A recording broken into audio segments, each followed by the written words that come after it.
Guam has more than its share of junk cars. But have you stopped to notice the amount of junked boats on island? The question is, should these boats be removed or left as historical keepsakes? The law says it's up to the owner to remove those boats. About 6 worn-down hulls lay along the edge of Apra Harbor, mostly leftovers from a storm that hit 4 years ago, Typhoon Pamela. Some of these boats are especially exciting to explore, contorted and dried in the island sun. Others, however, rank as eyesores, but Coast Guard Captain Kenneth Frankie says as long as they're not posing an ecological hazard or endangering passing ships, these forgotten wrecks are legally okay. Frankie says some people like them there. We've heard both sides. Some people like to see the vessel sitting on the beach because it's an attraction. Other people don't like to see them because it's not a natural phenomenon. They like to get rid of them. As long as the vessels aren't hazarding the waterway, that is being involved in the waterway channel or some area of safety involved or pollution, there's really no jurisdiction as far as the Coast Guard's concerned to remove it. Gov Guam requires wrecked boats be removed by the owner, but the law is seldom enforced.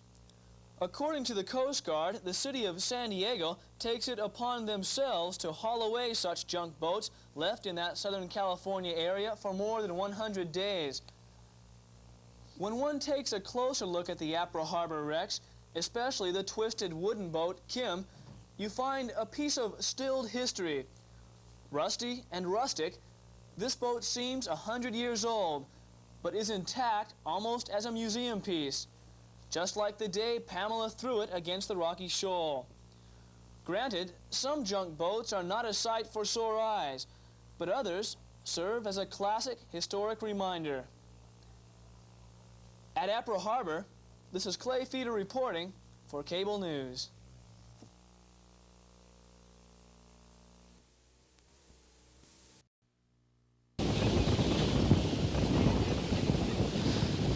Without understating it, it is a windy day out here at Cabarrus Island at the Marianas Yacht Club. It's a day when veteran sailors turn into landlubbers. They sit inside the clubhouse and just generally watch to make sure that their boats are battened down safely. Of course, there are a few exceptions to the rule. Well, that's the kind of day windsurfers wait for. Wind's up about 25, 30 knots today, and this is when it really starts to get fun. And this is part of the challenge of windsurfing. You can learn your skills on a light wind day, but today you can really go out and give it all you got. What sort of adjustment do you make in your equipment for a windy day like today? We have three size sails. We have a large sail for light winds up to about 15 knots. That's 56 square feet. Today I'm using a high wind sail. It's 43 square feet. And for even windier days, up 40 knots or more, I have a 30 square foot sail. It's a real small sail. But, this sail today is a medium-sized high wind sail, just right for me today. Okay, once you're up and you're sailing and you've got, you're beyond that first novice stage, what sort of things do you try to accomplish out there? Like in a lot of other sports, like skiing and other things, gymnastics, windsurfing has a whole set of freestyle tricks, several hundred different tricks, different difficulties on them, and they have international competition with windsurfers on these freestyles. And today I was practicing head dips and body dips and a few other medium difficulty tricks. These Hobie Cats are inactive today. They're secured against the high winds. I got down to the Marianas Yacht Club. I expected to find the skippers resting as well, but Steve, you're out there trying windsurfing. Why? I'm kind of, I have both boats now. I have a Hobie Cat and a windsurfer, and I'm trying to learn the windsurfing. I'm still a little bit new at that, but it's good training for the Hobie Cats because of the grip and the arm strength that you need for Hobie Catting is a constant strain on the windsurfer. So it's good training, and it's also, you get very close to the water and very close to your sails and this sort of thing on the windsurfers, and you can always use these things in the Hobie Cat as well. What's the difference between windsurfing and skippering a Hobie Cat? Well, when you have a boat with a rudder, it allows you to do a lot of things which aren't necessarily right, because your rudder will steer you the way you want to go. But you've got to get your mast raked exactly right with a windsurfer, and you really learn a lot about the aerodynamic effects of the boat with the windsurfer that you can later apply to the Hobie Cat. From the Marianas Yacht Club, this is Matt Sampson for Cable Sports.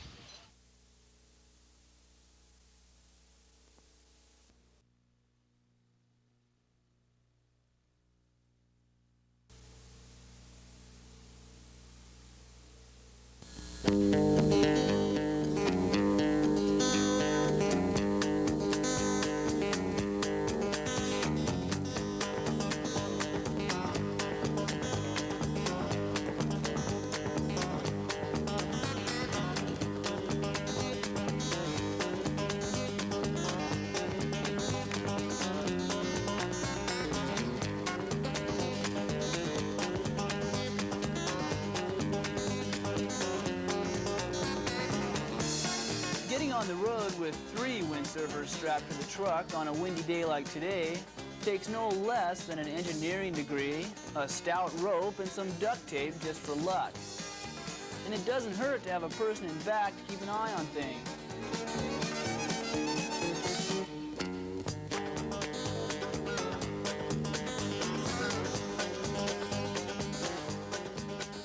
On this day, the bay at Talafofo is enough to put lumps in the throat of any windsurfer. The wind is howling, and there are even a few waves to ride. As the trades begin to pick up about this time each year, there are more and more people on our island whose minds sail from life's daily pressures to the age-old freedom of wind and sea.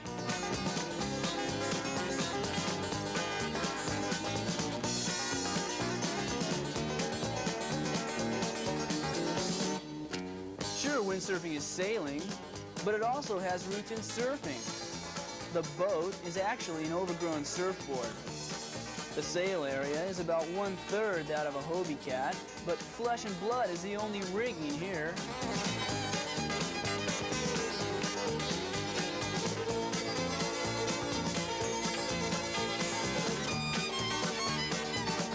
You don't have to be young and strong to have a great time at windsurfing. It's a sport for all ages. Well, the world champ for the 3rd year in a row just turned 17. Once you've loosened up your body, it's time to hop on the board and loosen up your mind.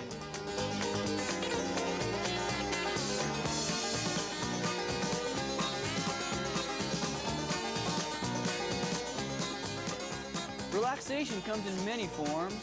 This is one you can carry anywhere and set up in a matter of minutes. Guam's warm air and water, with consistent wind as a catalyst, make for a perfect fun zone year-round. And there's never a crowd. You can windsurf with friends on your heels or in many of our island's open bays without seeing a soul all day to cramp your style.